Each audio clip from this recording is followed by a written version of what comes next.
अस्सलामुअलैकुम वरहमतुल्लाहि व बरकातुहू।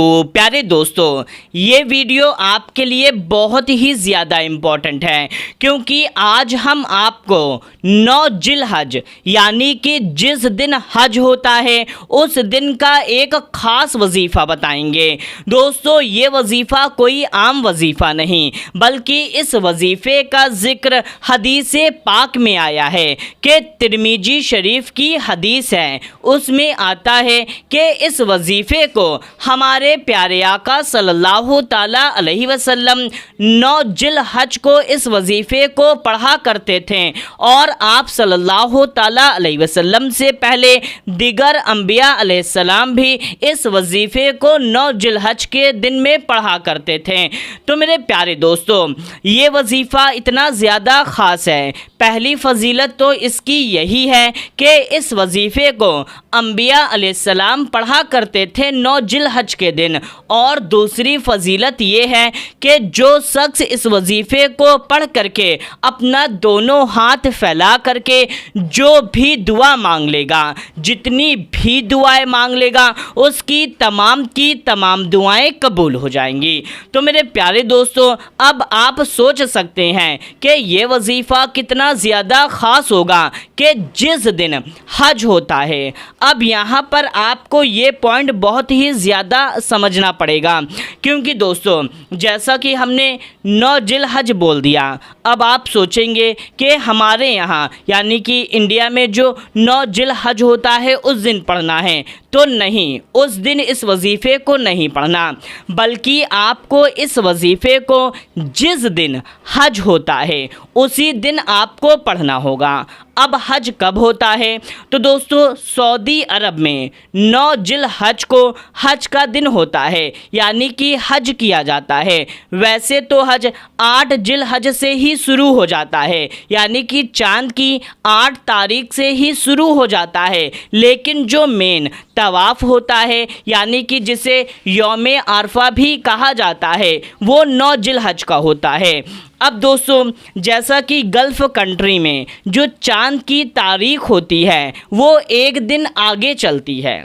अब जैसा कि यहाँ पर अगर 8 तारीख हुई चांद की तो सऊदी अरब में चांद की 9 तारीख रहेगी और उसी दिन हज होगा यानी कि हमारे यहाँ 8 तारीख और सऊदी अरब में 9 तारीख। तो यानी कि इस वजीफ़े को आपको चांद की 8 तारीख को पढ़ना होगा अंग्रेज़ी तारीख के हिसाब से। इस बार अभी यानी कि कुछ दिन बाद, जैसे कि 26 तारीख सोमवार के दिन यानी कि पीर के दिन, सुमार जिसको कहते हैं, तो आपको 26 तारीख के दिन में ही इस वजीफ़े को पढ़ना है। अब ये ना समझे कि 9 तारीख को नहीं बल्कि जिस दिन हज होता है उसी दिन आपको इस वजीफ़े को पढ़ना होगा। जी हाँ दोस्तों, जैसा कि हमने अंग्रेज़ी तारीख बता दिया है, जैसे ही अंग्रेज़ी 26 तारीख की सुबह हो, जैसे फ़जर की आप नमाज़ पढ़ लें, उसके बाद से लेकर के मगरिब के वक्त से पहले पहले आपको इस वजीफ़े को पढ़ लेना है यानी कि इसी पीर के दिन, इसी 26 तारीख को आपको इस वजीफ़े को पढ़ना है। लेकिन दोस्तों, पाक साफ बावजू होकर के ही पढ़ना है। तो आपको क्या करना है, जैसा कि आपको तारीख समझ में आ गई कि 26 तारीख पीर के दिन में ही आपको पढ़ना है मगरिब से पहले पहले। तो अब आपको करना ये होगा कि कोई भी शख्स है पाक साफ बावजू हो जाए इस दिन में किसी भी वक्त में, चाहे आप सुबह फजर के वक्त से पहले यानी कि फ़जर के वक्त में पढ़ लें या तो फ़जर के वक्त के बाद में, दिन में, दोपहर में, शाम में, मगरिब से पहले पहले आपको इस वजीफ़े को बस एक बार पढ़ लेना है। करना ये होगा, पाक साफ बावजू हो करके पाक साफ जगह पर आपको बैठ जाना है। बैठने के बाद में फिर पूरे यकीन के साथ में आपको इस वजीफ़े को पढ़ना है और साथ में ये भी ख्याल रखना है कि इस वजीफ़े को हमारे प्यारे आका सल्लल्लाहु ताला अलैहि वसल्लम वसल्लम भी पढ़ा करते थे। तो मेरे प्यारे दोस्तों, अब आपको क्या करना है कि सबसे पहले 3 बार आपको प्यारे आका सल्लल्लाहु ताला अलैहि वसल्लम पर दुरूद पाक पढ़ लेनी है। कोई सी भी दुरूद पाक पढ़ सकते हैं, बस आपको 3 बार कोई सी भी दुरूद पाक सबसे पहले पढ़ लेनी है। फिर आपको 100 बार इसको पढ़ना है, 100 टाइम्स। हम हिंदी और इंग्लिश दोनों में लिखेंगे। ला इलाहा इल्लल्लाहु वहदहु ला शरीका लहू लहुल मुल्कुल व लहुल हम्दु व हुवा अला कुल्ली शैइन कदीर। दोस्तों, हमने हिंदी और इंग्लिश दोनों में लिख दिया है।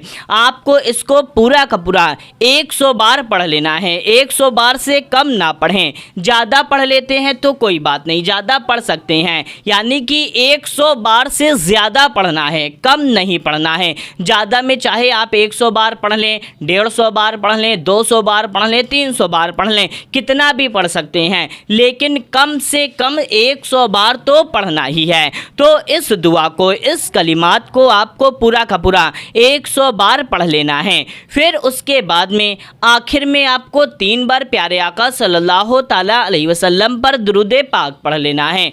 बस इतना वजीफ़ा पढ़ करके आप अपना दोनों हाथ फैला करके दुआ मांगे।